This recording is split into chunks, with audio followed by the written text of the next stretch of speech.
मनेंद्र सांवरे को सब्सक्राइब करना और शेयर करना ना भूलें। शुक्रिया।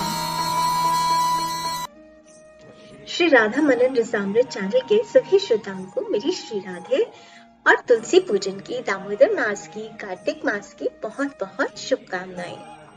बंधुओं, आज मैं सांवरे की एक बहुत ही मीठी सी, प्यारी सी, प्रेम भरी कथा लेकर आई हूँ।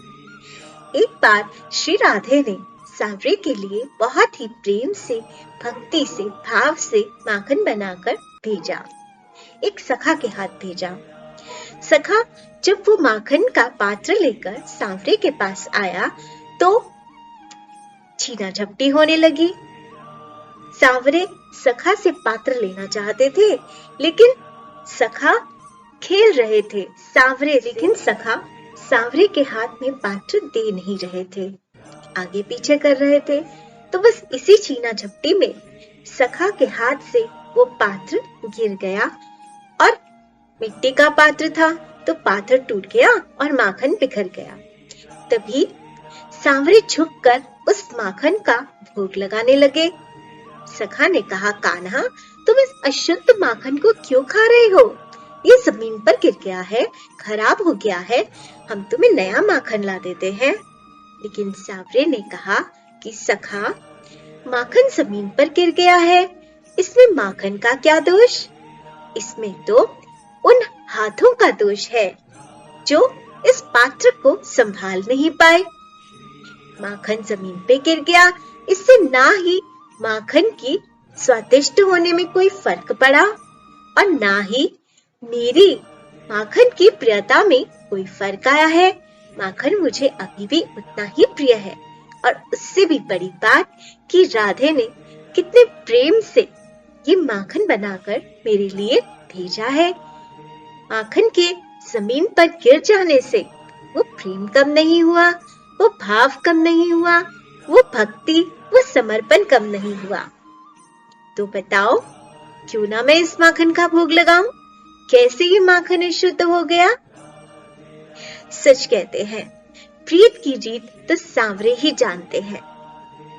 मैं जब श्रीमद् भागवत जी पढ़ रही थी तो उसमें मैंने पढ़ा कि सांवरे गोपियों से कहते हैं कि गोपियों, मैं तो तुम्हारे प्रेम का ऋणी हूँ और मैं ऋणी नहीं हूँ, ये कहकर तुम मुझे और ऋणी बना रही हो। ये पढ़कर मेरे हृदय में एक टीस सी जाग पड़ी। वो सांवरे जिनका नाम लेकर सारी दुनिया में कोई लोग धन ले लेते हैं, कोई लोग तन से खेल जाते हैं, कोई लोग मन से खेल जाते हैं, वही सांवरे अपने सारे ऐश्वर्य को छोड़कर, अपनी सारी प्रभुता को छोड़कर गोपियों के पास आकर कह रहे हैं कि मैं तुम्हारे निष्काम प्रेम का ऋणी हूँ। गोपियां कोई बहुत पढ़ी लिखी नहीं थी, ना ही उन्हें किसी यश की प्राप्ति हुई थी, ना ही उनके पास बहुत ही धन दौलत था। क्या था? सिर्फ सांवरे के लिए प्रेम, सांवरे के लिए भाव, और सांवरे सिर्फ प्रेम और भाव के ही भूखे हैं। जिन गोपियों को संसार कलंकित मानता है, चरित्रहीन मानता है, भगवान उन गोपियों को कहते हैं कि गोपियों, तुम तो प्रेम की ध्वजा हो। यदि आज भी आप श्रीमद् भागवत जी को स्वयं पढ़ते हैं तो आपको लगेगा कि हर स्कंद के बाद, हर अध्याय के बाद, हर श्लोक के बाद भगवान यही कह रहे हैं कि मुझे तुमसे प्रेम है, मैं तुम्हारा हूँ और तुम मेरे हो। बस इस बात को महसूस करने की देर है।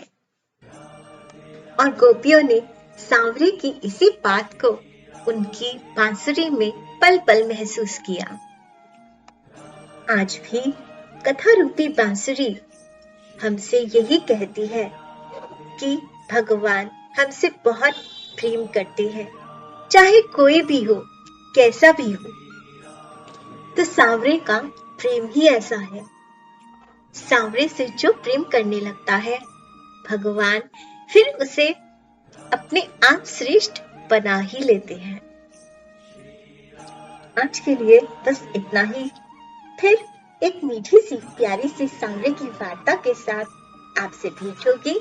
तब तक सांवरे के इस बात का निरंतर हृदय में मनन करते रहिए कि मुझे तुमसे प्यार है, मैं तुम्हारा हूँ और तुम मेरे हो। श्री राधे।